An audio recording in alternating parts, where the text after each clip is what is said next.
It's nice to have all of you here. You are the YPO, now they are starting. In this respect, the most important issue now is a sort of a shift in the global power, where USA is working with Russia to bring the Ukraine war to an end, and is being opposed by some of the European countries. This also, what has taken place recently also has a bearing on Sri Lanka. And I thought I should raise that issue also. You all know the war is, and in the world, the different countries have different views. Some regarded the direct invasion by Russia into Ukraine, which has to be certainly repaired. There are others who treat it as a far more complex issue, and a few who think that Ukraine should be a part of Russia. So it's in this background that this war has gone on. And the war has not stopped. That has been the issue that has concerned us, especially under President Biden. There were attempts to handle this, and Gaza and Taiwan, all of which led to really an increase in tension and the probability of war. Now we find a different situation with President Trump coming in and trying to tackle how to bring the war to an end. Fighting with Russia is not an easy one. These are people who are used to getting bogged down and sacrificing lives to gain their objective.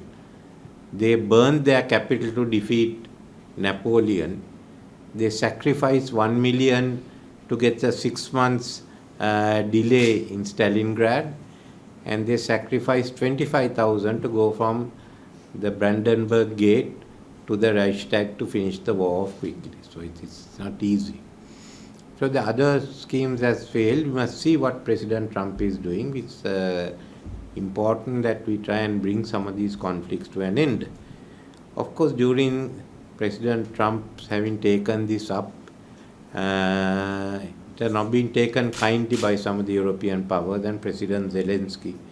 And the other day, President Trump called President Zelensky a dictator for not holding elections.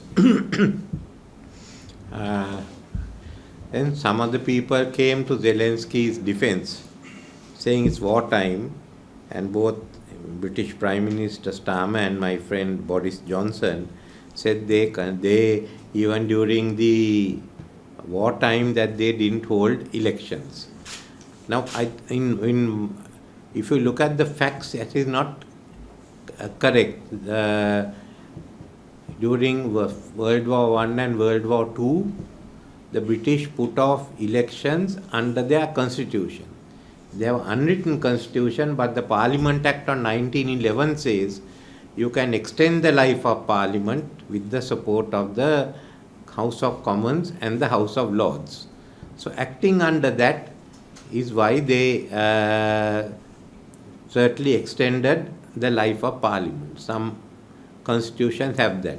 In the case of Churchill, whom they refer to, virtually he turned the constitution upside down because it requires the leader of the largest party to be able to become the prime minister.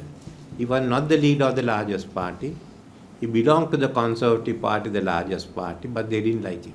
In fact, when Chamberlain had to step down, majority of them backed Lord Halifax, not Churchill. The country backed Churchill. The Parliament has lost its mandate. If not for war, they would have to have elections immediately. The country backed Churchill, and Lord Beaverbrook told him, Winston, you hold them in the palm of your hand, don't go and make a mistake. It was backed by the Labour Party and Attlee. When the Labour Party at its conference sent a reply saying they are not willing to serve under Chamberlain.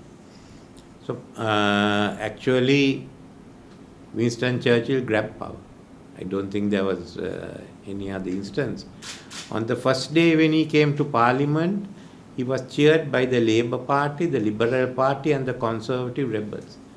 the majority of the Conservatives waited and got up when Chamberlain came and cheered him. This was noticed by certainly David Magason. Magason was the chief whip, and the next day he told them, when I wave the flag, when I wave my handkerchief, as Prime Minister comes, you must get up and cheer. So it was that they called him half-breed American. So this is no comparison to Churchill or what happened there. Similarly, Ukraine constitution says parliament elections need not be held when there's martial law. So that is there for the parliament. The work over the Rada, that's their parliament. And but it's very silent about the president. In America, they have been silent about the elections when there's a war on.